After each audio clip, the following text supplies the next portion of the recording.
Hello and welcome to the Bestseller Experiment, where we continue to discover what makes a bestseller and inspire you to start, finish and publish your book.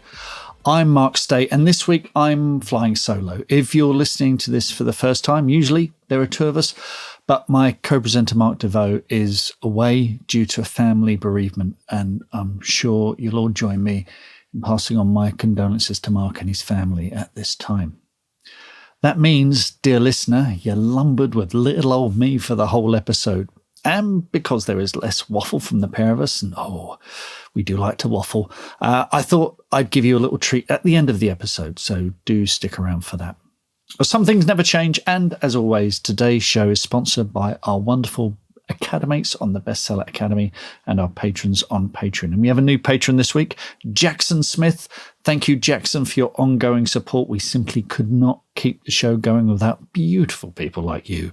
Now, here's the thing. What do you get when you support us on Patreon? So if you become a chart topper supporter, you get access to over 120, and yes, I just counted them today, over 120 deep dive and special episodes on subjects like blog tours, writer burnout, TikTok editing, copy editing, screenwriting, book launches, writing sex scenes, networking, well-building, YouTube, and much, much more. We speak to experts in their field, including agents and publishers, and all this stuff is there for you to access at any time as a chart topper supporter on Patreon.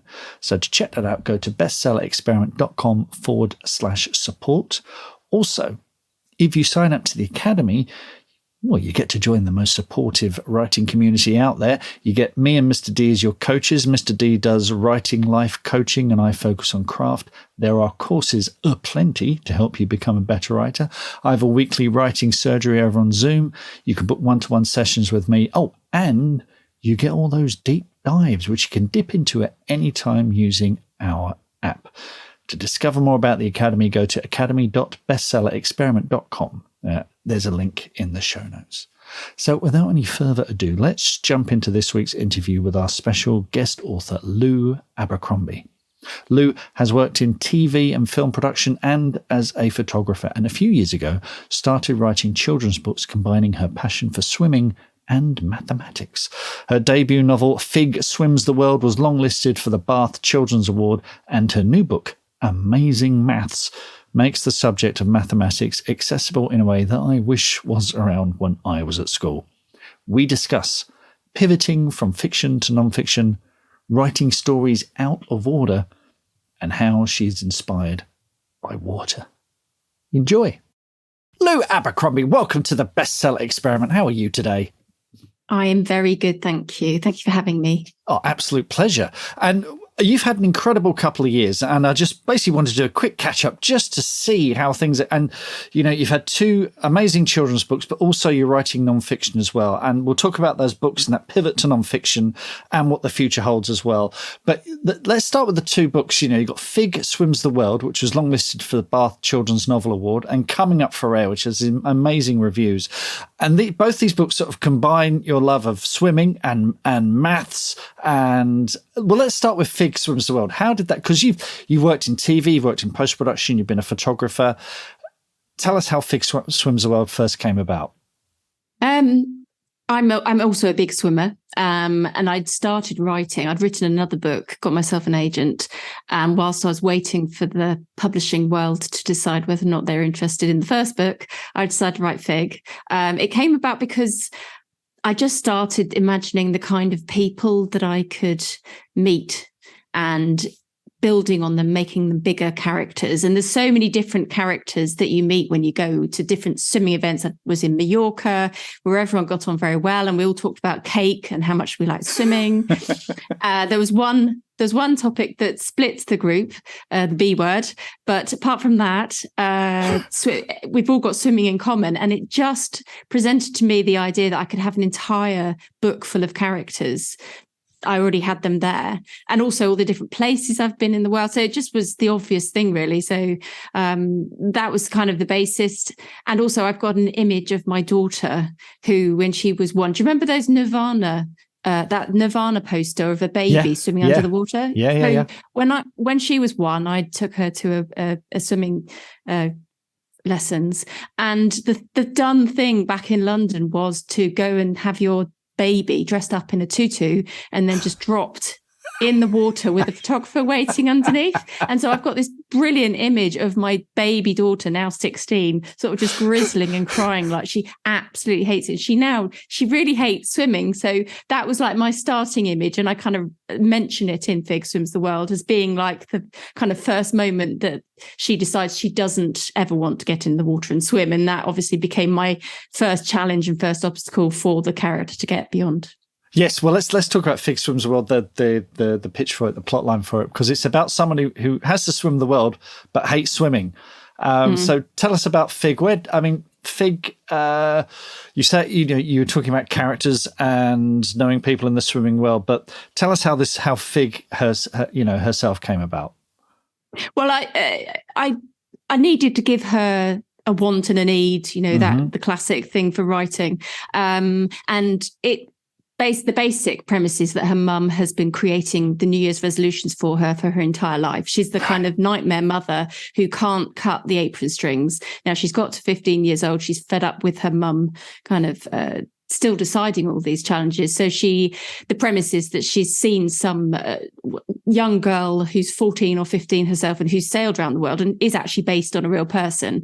And so she gets this idea that she wants to swim. I don't know that I could probably say exactly why she decides she wants to swim. It's just something that she decides to do. It's the most unlikely thing that her mum is going to ever guess that she will do. So it's kind of sticking two fingers up her mother in the beginning. But that is the great, I think all classic kids book have that thing where a rebellious child decides to stamp their feet and I'm going to do this no matter how crazy it seems.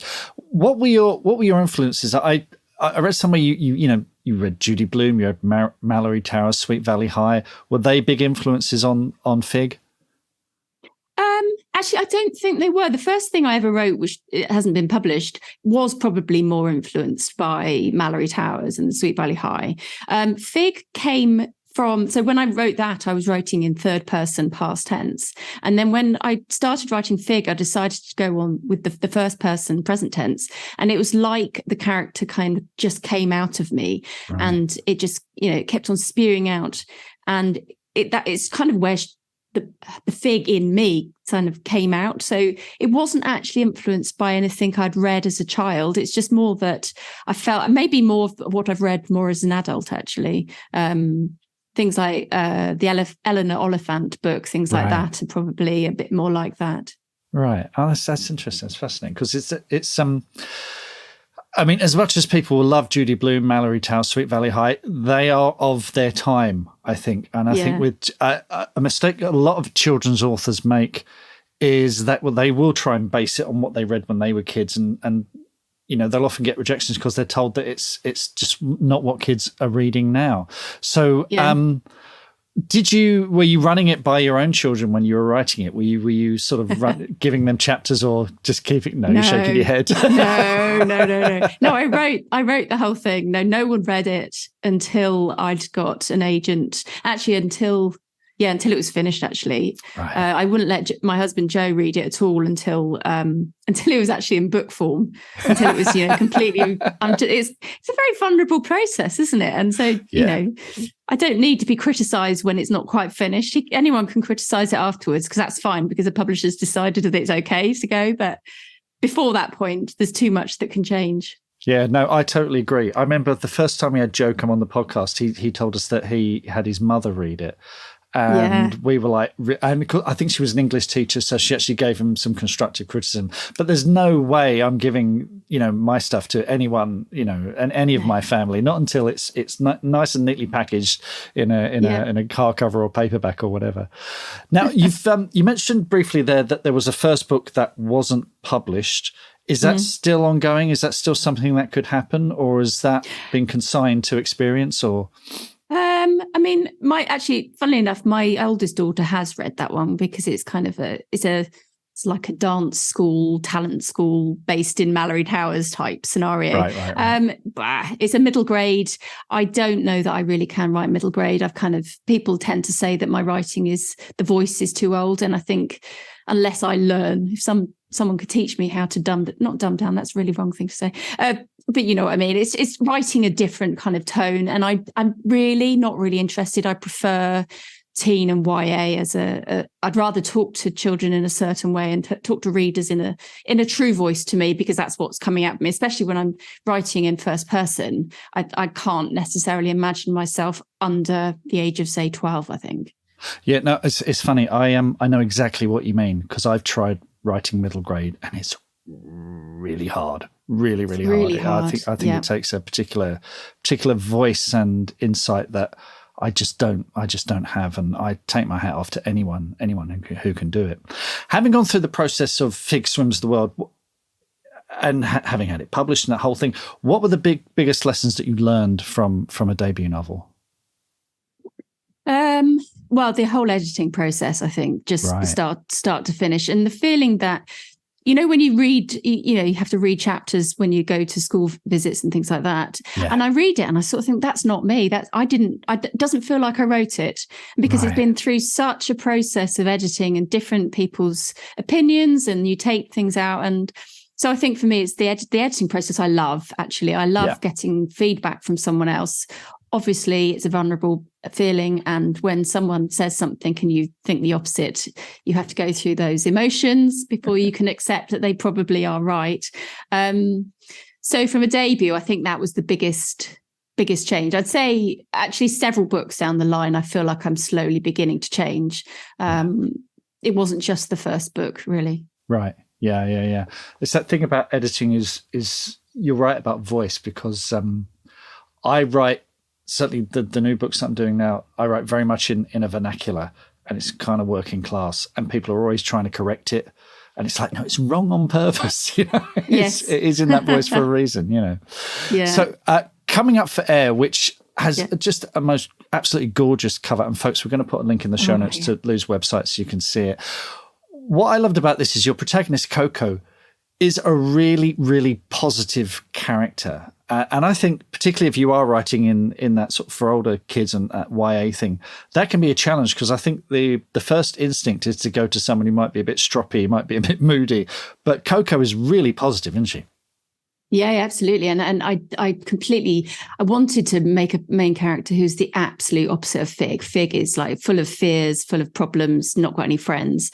And Coco, the inspiration was the kind of magnetic people you meet who you want to be. You want to be with them, and they make you feel like you are their best friend. And so the starting point, and lots of people have said to me, it is kind of unusual that Coco, you don't get many characters like Coco, because she's kind of not broken. The normal story arc is where you're trying to fix your main character. Well, actually, I'm not trying to fix her. If anything, she starts off at the beginning not broken, mostly, and then she gets broken by her situation and then still manages to come back. So it was a really interesting way of doing things, because she was an absolute pleasure to write, actually, because she was just so positive. And I don't think you read that many stories about positive people. No, I think you're absolutely right. But again, it's harder. I think the natural instinct is to go with some, like you say, who is broken, and that's almost easier in a way because you have something to fix. But it's interesting that her character of her mother, Min, is much more of a sort of, it's a bit like the Absolutely Fabulous dynamic, where the mother is more of a teenager, more outlandish. Are you writing from experience there, Lou? maybe a little bit. There's definitely some experiences there. I mean, her mum and her uncle were just such a lot of fun to write, and I just would be writing it and just bursting out laughing, because I basically decided that they were the two teenagers, and exactly that. Coco was the adult in the family, and she goes and ends up living with her mum and her uncle Henry, and they are these teenagers, and it ties in with the whole mystery anyway, but they are still the teenagers. And then kind of the ridiculous image of these nearly 40-something adults talking to each, and if anything, if I see my brother and sister, there's always that little bit of sibling. You do resort back to being how you were in your teenage years. So it was kind of taking that and just exploding it, and having Coco go, what are you doing? It's just, this is really, it's pathetic, but it's also hilarious, isn't it? So I loved writing those scenes because they came alive the most for me. Brilliant stuff. Now, I read somewhere that you write out of order. You don't necessarily write chronologically. Can you tell us about that?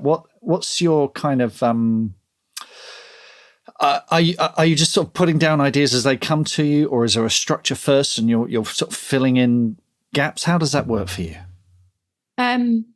I've changed it a little bit recently, but I tend to just write the scenes that I want to write. In the very beginning, I've got a rough idea of who the main character is and the kind of scenario that I set them up in. Quite often, I don't know what their story arc is, and I don't know where they're going. And I just know what, scenario I've put them in. And then I just write whatever comes into my head. Sometimes it's the first scene, sometimes it's the last scene, it's about unblocking the flow, really, and just seeing how it happens, and then that way, and then as I keep going, actually, I still continue. I sort of go, I fancy writing that today, and so I'll just go forward and I'll write that, because I find that it informs some of the bits that I'm stuck on. So you'll have a main character say, "Oh, so and so, I did something last night," and you go, "Oh, that's what happened last night," and then I can go back and actually write that scene. So it's just a way of me it's kind of like brainstorming in a way.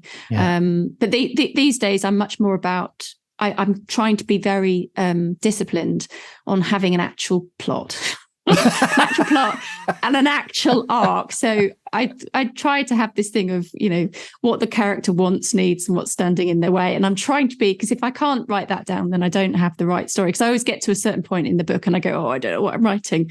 So I'm trying to go beyond that, but still trying to maintain that level of, it's fresh as I'm writing it. So yeah. I think you're in very good company. I think Diana Gabaldon does the same thing, actually, and she writes the thing that inspires her in that moment, and then sort of pieces it to. And of course, people forget there is the revision process. You go back, you draft it, you got the shape of something, and then you can smooth out all those kind of those rough edges as well. I also heard that when you started out writing children's books for the first time, you avoided reading other writers for the fear that it might sort of. Can you tell us about that as well? I couldn't read. I just couldn't do any reading. It was like I just had to concentrate solely on what I was writing and what was coming out of me. Now I read all the time. There's no issue at all. And I actually really like reading. I'll read things and I'll notice the vocabulary or the way they've said something. And I'll experiment with that in my own writing to see whether or not, people have got certain styles in, is it Love and Hope and Sorrow or something like that? She writes in a certain way where she'll say something and then she'll put something in speech marks. And I kind of, that sort of thing is quite nice to notice how they do that. So, but when I was writing Fig, I just couldn't be distracted. And it was like I had all this story in my head that I just had to get out. Because in my head, the whole movie has played out. Yeah. And if I could just open up my brain and project it onto the computer screen and have it all written there, then that'd be fine. That would be much better than having to sit there writing it. I'm sure someone's working on an app for that. Excellent. Good. Look forward to that one. Now, you mentioned earlier that you do school events. And again, folks, on Lou's website, you can see photos of those events there. Entire halls full of children. I've done school events for classes. I'm trying to imagine a more terrifying audience. So how have you done that? How have those events been for you? And do you get, have you learned anything that's kind of changed the way that you write, the kind of feedback that you get from those events? The biggest one I've done is like 200 kids. And when I started doing them back when Fig came out, I did 3 events in one day. Just before COVID lockdown, actually. And I was terrified. I'd read Viv Groskop's How to Own the Room. So I'd kind of taken on board, very nervous speaker, actually. And then more recently, I went down to Cornwall and I had a whole shed load of schools to do. And they're all so enthusiastic and passionate about swimming and obviously being surrounded by the sea down there.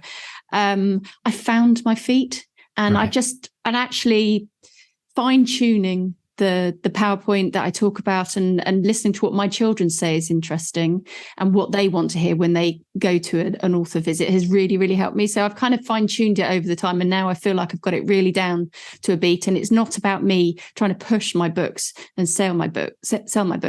It's about me trying to inspire kids to write and to find anything in their life and also live a vibrant and full life so that they can then go on to write. So it's about inspiration more than anything.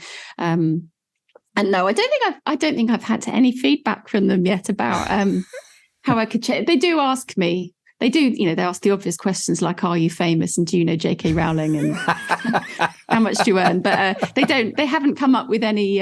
They occasionally want me to all write. One class did ask me how I pick my names, and I say, well, when I find a nice name, I've got a book that I write down names in, and so they all wrote down their names on a big piece of paper and handed it to me because they were all desperate to be in the book, which I thought was very sweet. It's really sweet. That's really sweet. They always want to know how much you earn, don't they? Yeah. Because I'd done a film, one of them put the hand up and said, "Are you a millionaire?" I was like, no. Far from it. Now, as well as these two amazing fiction books for children, you're doing something very different this year. And this goes back to your, original love, which is maths. You got a book, Everyday STEM, Amazing Maths. First of all, where was this book when I was a kid?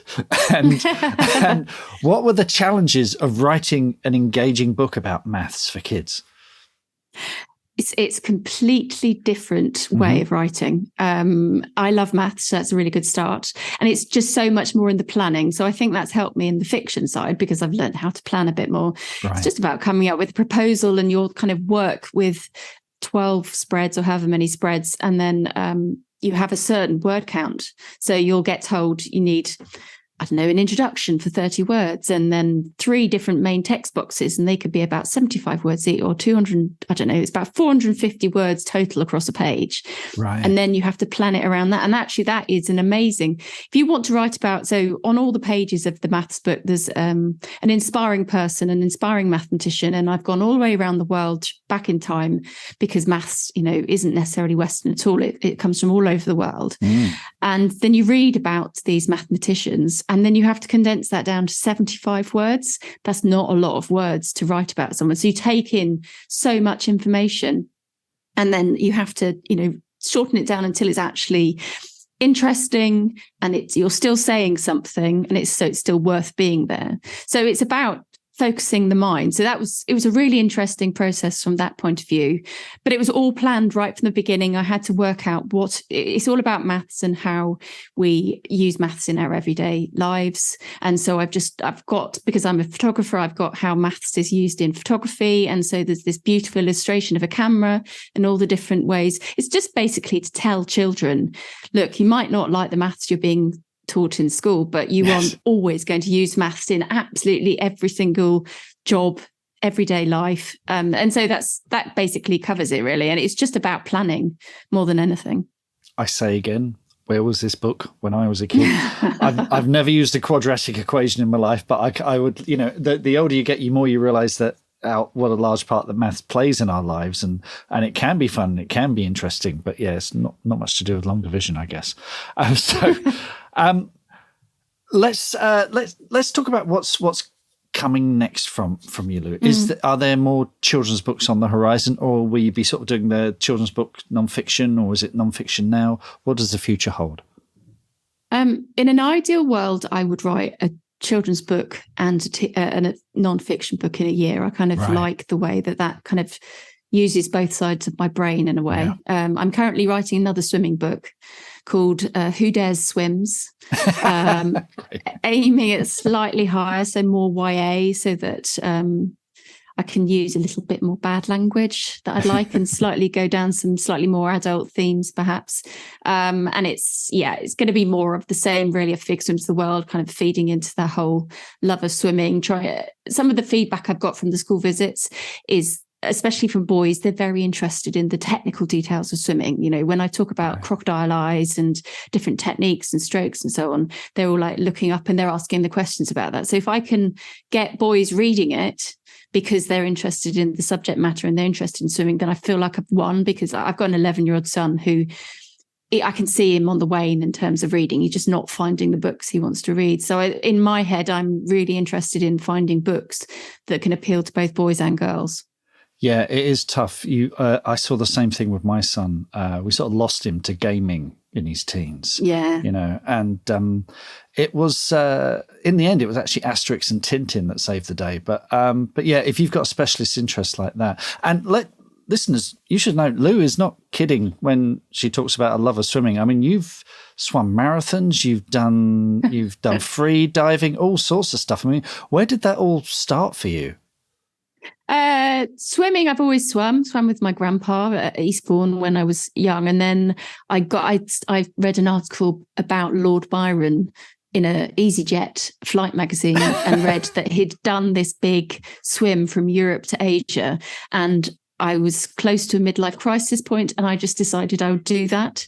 So I kind of got into swimming. That's how I did it. The free diving was purely because I was researching mermaids, because I was thinking I'd make a sequel to Vig, and I was looking at the main character. When I'd done one of my swims, I swam around the canals in Copenhagen. These open up every year. There's like a route around 4 canals.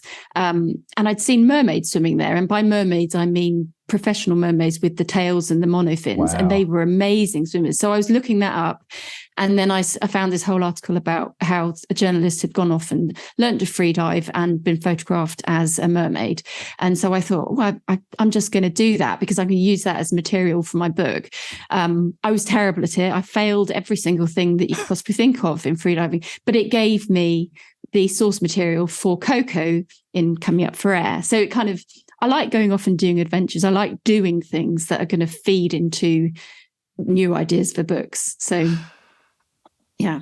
And swimming obviously inspires you, but we often talk about how when we might get stuck, when we need to think about, most of us will go for a walk. Some of us might go swimming. Are you getting some of your best ideas while you're swimming? Oh, yeah. Yeah, I write whilst I swim. I definitely work out plot holes, anything in water. So my husband bought me a waterproof notebook to have in the bath and a pen that if you can, some pens you can't use when they're upside down, so that I don't actually have to get out of the bath. I've got a waterproof notebook and a pen that writes upside down so that when I'm plot solving in the bath, I can write all those ideas down. Otherwise, I'm just going to lie there and go, oh, I've got to get out now, because otherwise I'm going to forget those fixes. So anything to do with water will fix my writing problems, basically. Swimming, water. Yeah, I'd highly recommend it. It's very meditative. Yeah, no, it sounds fantastic. It sounds absolutely brilliant. Unfortunately, where I live, a lot of the water around here has sewage in it, sadly. But we won't get into that now. But no. Folks, amazing trio of books there. Fig Swims the World, Coming Up for Air, and Amazing Maths. We'll put links in the show notes to Lou's website so you can discover all of these. Lou, thank you so much for speaking to us today. Oh, absolute pleasure. Absolutely amazing, and hope to speak to you again real soon. Thank you. What are your writing dreams? Finishing that book, quitting the day job, becoming a best-selling author? Well, over 4 years, we've studied the advice of over 300 best-selling authors who've collectively sold over 500 million books. And we are excited to announce the Bestseller Academy. If you're ready to take your writing to the next level with accountability, craft, and coaching, your bestseller dreams are now only a click away. To find out more and apply, visit bestsellerexperiment.com/academy. That's bestsellerexperiment.com/academy.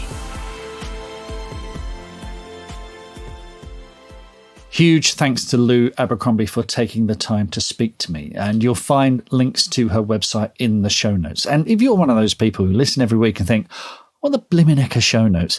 Those are the notes that you'll find that come with each episode on your podcast app. Now, depending what app you've got, you might have to press or swipe or do something to find them. But each episode of the podcast has a page over on bestsellerexperiment.com with all the links you can eat. Now, you may recall that I mentioned a little treat earlier, and if you've been listening to the podcast recently, you might have heard me mention roughly 2,000 times that a film I've written is coming out. Well, it's finally here this week. It's a monster movie called UNWELCOME, released by Warner Brothers in the UK on January 27th, 2023, and that's this week. It's coming in the States on March 10th and other parts of the world. News on that soon. So what I've got for you here is a sneak peek extract from a forthcoming deep dive with myself and the film's director, John Wright. And who better to introduce it than me? So here it is.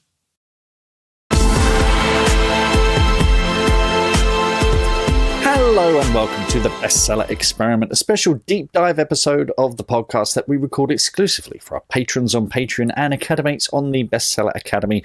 And it's something a bit different this week now. I may have mentioned once or twice that I've written a film called UNWELCOME. I co-wrote the story with the director John Wright, and then I poodled off and wrote the screenplay on my own. And as you'll hear, we worked on it back and forth. John and I have worked together previously on Robot Overlords. Actually, we've worked on all kinds of stuff over the years, but those are the two things that have been made so far, such as the life of a screenwriter. John is also the director of films like Grabbers and TV shows like Brassic and Dalgleish. Back in the summer of 2021, while all the press stuff was being recorded for the film, John and I gathered questions from the BXP team and Academy members about the making of the film and set out to answer them. So we talk about how we work together, how he works with the actors and crew, and generally how a film is developed and made.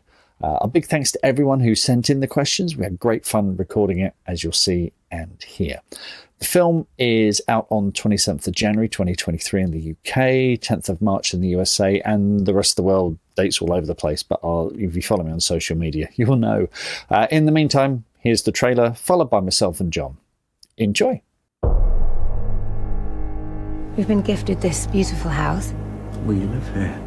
Can you believe it? Maeve wanted to keep the place in your family, Jamie. We really appreciate the house. Well, then you know. It's got a hole in the roof. The Whelans, they'll do a good job. Jamie, there. You just carry on with your day as if we weren't here. There is one thing I need to show you, and it's a little bit peculiar. Every evening before sunset, she'd leave a blood offering here. Sorry, did you say blood? For who? For the red caps. No need feeding. We'll be hungry.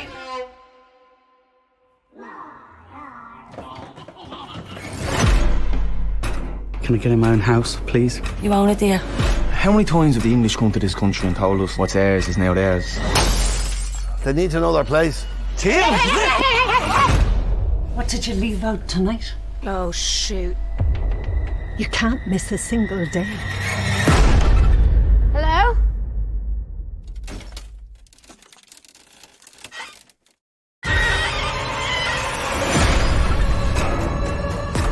Is anyone there?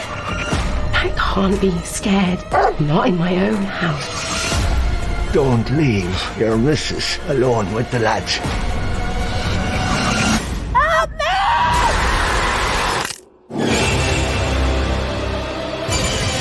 No need feeding. Every day. Every day. Every day. Every day. Every day. Every day. We just came here for some peace.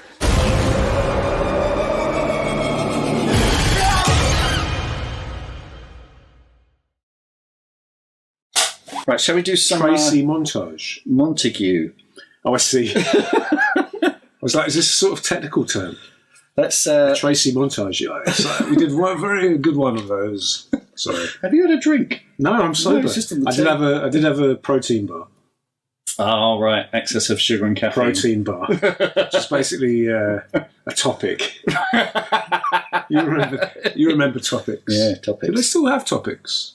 They Yeah, do. Oh, They're probably smaller. Do you know what I find interesting is that sweets haven't really changed since we were kids. A lot. Well, they got smaller. And I know They that's have not... all the same, but they have all the same brands. Yeah. I'd have thought that would have all moved on like many times. You still have a Crunchy, Yeah. you still have a Mars, And or a Twix It's or a not Kit called Kat. Mars anymore. Is it?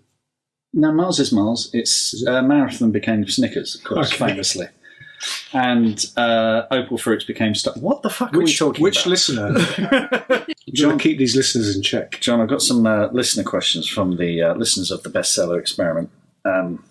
You sort of dropped into a mode then, didn't you? I have. This is my interview. You like mode, it? yeah. Suddenly your voice went a bit deeper. This is my interview. Your podcast. This is Dad's professional voice. Podcast voice. Yeah. A lot sexier when you're doing your podcast. It's got the secret. Quite unattractive normally. The secret. The secret is to get close to the mic. So, all right. Yeah. Just that distance. Yeah, that distance. Don't put yourself off.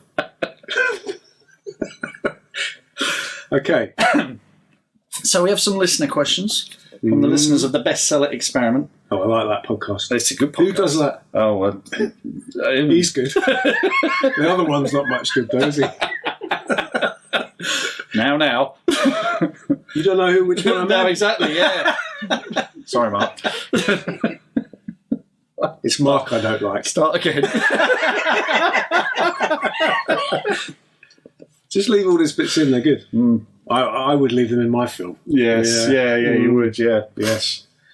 All right, okay. So, first question Yeah. is from Tracy Montague. Yes. How long did you spend writing the screenplay? And I looked this up. So, because I keep a diary. How does that remind me of when you throw the cards away? That's like Jay Leno or somebody. Yeah. Who does that? Yeah. Who fires the cards away? David Letterman? Possibly. I don't know. You don't know. I don't know. So I keep a diary. So I've got here Oh, yeah. Tuesday, 26th of March, John called me a what? You'll never have these published with blue language like that. John and I found a nook in the Continental Hotel restaurant in Whitstable yesterday. Yes, we did. And started working on ideas for Red Caps, which is what it was first called. Oh, right. Okay. It's coming together pretty fast. So that was back in March 2019. And then February, Wednesday, 19th of February. It was a year, wasn't it? 2020, yeah. Last night, John and I wrapped up the final tweaks on The Little People, title change, with a 2-hour collabo read. I'm going to have to explain what that is. Yeah. John promised to send it to Piers in the morning. I was set to put it out of my mind for the next few weeks. By lunchtime, Piers had not only read it, but loved it and wants to shoot in early 2021. And that was just weeks before the whole world. And he beat his own deadline. Yeah. Which is saying something for Piers. Yeah. Well, a year isn't bad going at all, really. No, it's From a conversation to a script that then went into production. Yeah. If you do it in a year, there's not many Yeah. do it that quick. So it's not going to happen every year then? Well, it could do. Could do. Yeah. But that is unusual, I think. Yeah. Would you not say? Amongst the people we know. And Well, I mean, considering it was 6 years since the last film, so, that's... yeah, I mean, I suppose in that, I've been distracted doing television. Yeah. Learning my craft. Learning your craft. But the collabo read, I mean, here we go. Right. A question from Jeff Wright. How did you manage the script development process between the two of you? Because you were working on TV shows and stuff, so we would have conversations about story and character and ideas. Then I'd go away, knock them into shape, send them to you. And then because even before lockdown, because you were in Manchester a lot of the time. Yes. So we would do it over phone or FaceTime or whatever. Yeah. And we had what we call collabo reads, which is where we share a screen and make it, because you like it really big, don't you? You like the script really, really big on the screen. Yeah. And then we will read and we'll do voices. We'll do the voices of the characters and read. And Yeah, just but go sometimes we through do line by it in, I would say most of the collabo reads are in real life, aren't they? Where we're together. Those are the best ones. Yeah. So we sit on either side of a table and then we'll read a scene and then you'll be one character and as soon as the character changes, I'll be that character. And then we just change and then we do it the other way around. So then you start so that I read every other line and then you read every other line. And that way we both get to hear the other lines done by somebody else. Yeah. But more to the point, you just hear it dramatised, don't you? Yeah. Which is how I perfected my Irish accent.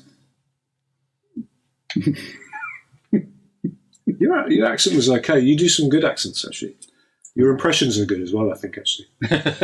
Sean Connery. Oh, yeah. Yeah, well... Michael Caine.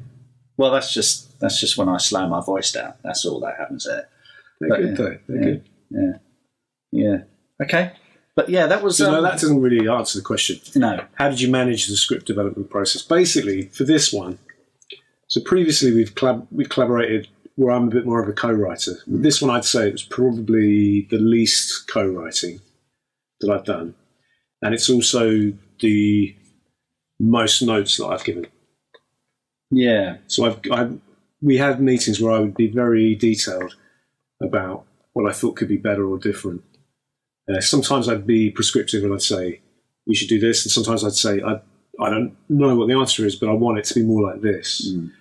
And I was quite, I felt I was quite brutal at certain points in the process. Like, gave you a lot of criticism and was quite negative. But you responded very well to all that. Well, thinking back, the first draft you didn't think was a goer, did you? No, I mean, we had a meeting where I said, look, I've got to be honest with you. I don't think I'm going to direct this. So I don't want you... what I was guilty about was you were working for free, essentially, which is what they always tell you not to do. Yeah, but that's what writers do.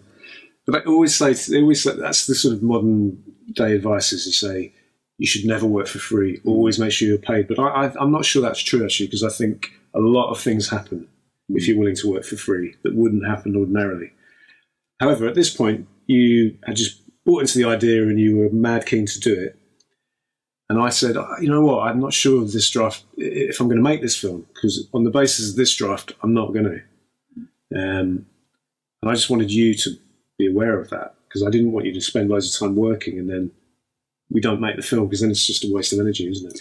Well, that's a director talking there, because I, at least at the end of it, and because it was a solo writing credit, I would at least have a spec, I would have a sample. Yeah. And I think it's important if you're writing screenplays to have a good sample every year and, have something new that you can show people. So, and I was enjoying it. And my first draft's always rough as balls anyway. So it was... Well, to give you your due, I said, look, it's your choice, but I'm not committing to directing it. It's your choice if you want to keep working on it. And you said, I definitely do. And you were quite driven about it. And then later when we actually got the film financed, I said to you, you know what, give yourself a big pat on the back. Because you were the one who drove it forward when I was willing to stop. It was definitely, I said, you've got to give yourself your due, and your due whatever money's coming to you and whatever praise you get for the movie or whatever, because you were the one who said, who didn't accept no and pushed on. Well, it was a very personal project as well. That was the thing. It was, and we can talk about that later maybe, but... Well, that's one of the notes, that's one of the things that made, when it got a lot better, I can't remember if I said this to you or you decided it, but you decided to put more of yourself into it. Yeah. And make it more about things that had happened to you in Epsom. And then when you did that, the script sort of came to life and it went up a gear, and it was just so much better as a script. So that's kind of interesting, isn't it? Because that almost suggests that you should... Right from the heart. Yeah, or put yourself in it. Yeah. Well, that's Mark DeVoe's question, co-presenter. Oh, I know him. Yeah. Lovely voice. Lovely voice. He's got a very good speaking voice. Very good speaking voice. His mum voice. would be proud. When was the moment you knew you had a great screenplay? And I think that was...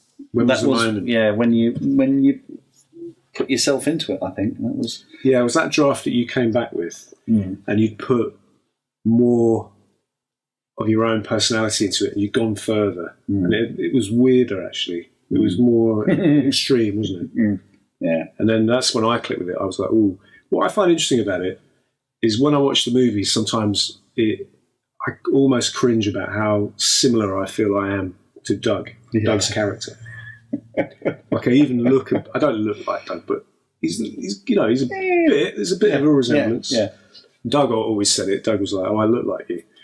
And it's interesting that it's your script, but I feel like a lot of ownership, if you like, of that character, and I almost cringe like, oh God, it's quite revealing quite a lot about.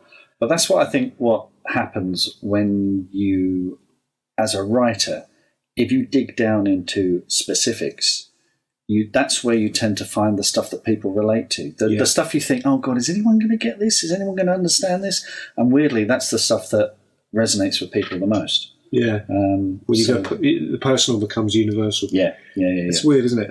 The thing I think is there's two different tracks you can be on.